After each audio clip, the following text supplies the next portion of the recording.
So I promised you that I'd show you how that unit I put together that fits inside that faux 6-volt battery box works. So this is the wire that comes off the starter and runs up to the solenoid for the Cannonball Stealth starter. And I brought it up to the bottom of the oil bag in one of the holes there. And I drilled a hole in the bottom of that full battery box that I could feed that wire up into the battery box. So once the battery box has the wire actually inside of it, I can slide the battery box down into the oil bag. And you see that wire. That's going to go to the solenoid, which will be contained in this box. Now, if you're going to do this, placement is important because you need to be able to slide that battery in all the way down inside the box to have everything fit. So all the wiring, the relay, and the solenoid, plus the battery will fit in this box. 1 is the relay, 2 is the solenoid. And we slide the battery down far enough to leave room on the top for placement of the solenoid. And I've got it inside a 3D printed holder with Velcro on the back, and there's Velcro also on the side of the box. You'll see that in a second. Here I am tightening up the cable from the starter to the solenoid. And then I'll just Velcro that right in place over the top of the battery. And once it's in place, I built a handy-dandy special little separator for the circuit breaker. So it's not going to ground out against anything on the solenoid accidentally with vibration or something like that. And we put that in place. And then we fold up these wires. And this wire here is the longest one, and it runs to the control for that Optima battery. It's a smart battery that you can turn on and off and yada yada.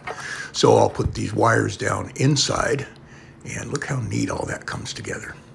In the back of that full battery box is a little groove that I carved out for the wiring to run out to the switch, and the switch is hidden too. It's underneath the coil cover, and you just click that, and it activates the solenoid, which activates the starter. Pretty darn uptown, huh?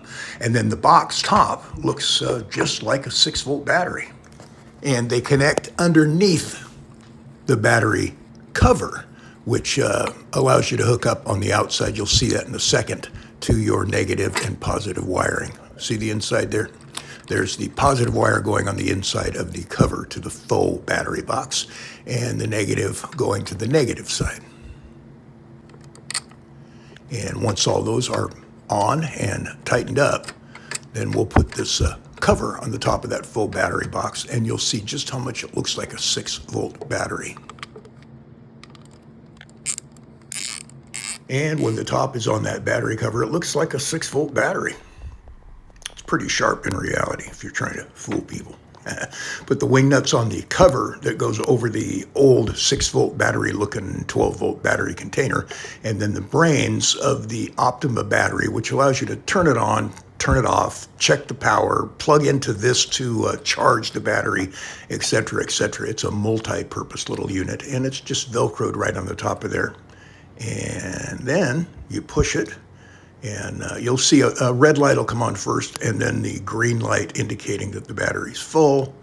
And yep, we're all good to go. Let's make sure that everything's wired good. We'll take a look at all the wiring and make sure I don't have a ground anywhere, and we'll power it up.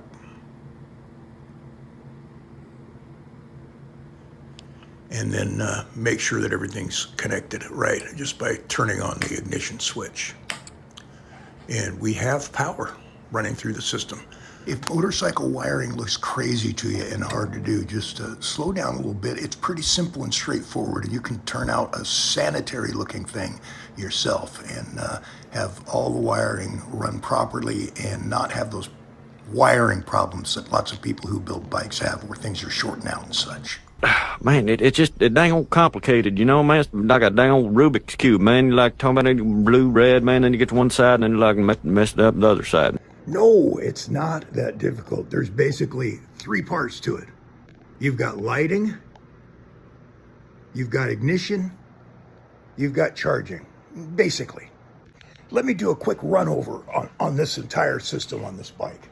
We'll start at the start. The wires, high beam and low beam, come out of the headlamp There's a switch right here for high beam and low beam. I doubt I'll ride this bike that much anyway, and probably not at all at night. But with the old style headlamp, you definitely want to have high beam. The ignition switch is completely wired in.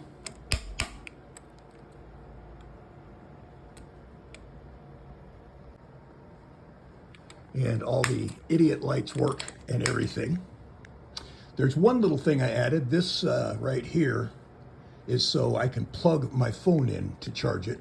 And it works with the ignition on, but it also works with the ignition and accessory. That's the only thing that's charged. So if I have the bike sitting somewhere and want to plug the phone in, I can just switch it to accessory and it won't drain the battery down. It'll just charge the phone. You want to be really neat and careful with all of the wiring so you don't have any shorts or anything. The main trunk runs down under the seat and into the back of the battery box. The coil wires, the stealth starter, and the neutral safety switch. That green wire prevents me from kick-starting the bike, or worse yet, electric starting the bike while it's in gear. And there you have it. From the generator all the way back, the bike is completely completed as far as wiring. Of course, there's a tail light. And I even went ahead and used a plug so I could take the rear fender off without cutting any wires. I know that this electrical wiring of a motorcycle can seem difficult and confusing sometimes, but I'll tell you what, if you take your time and pay attention to what you're doing with each independent circuit, it's not that difficult. So all the systems and the final assembly are done now. With the exception of the gas tanks, the final assembly is done. And there you have it. Next on our platter of fun times is getting these tanks painted, and that will be coming up in the next video.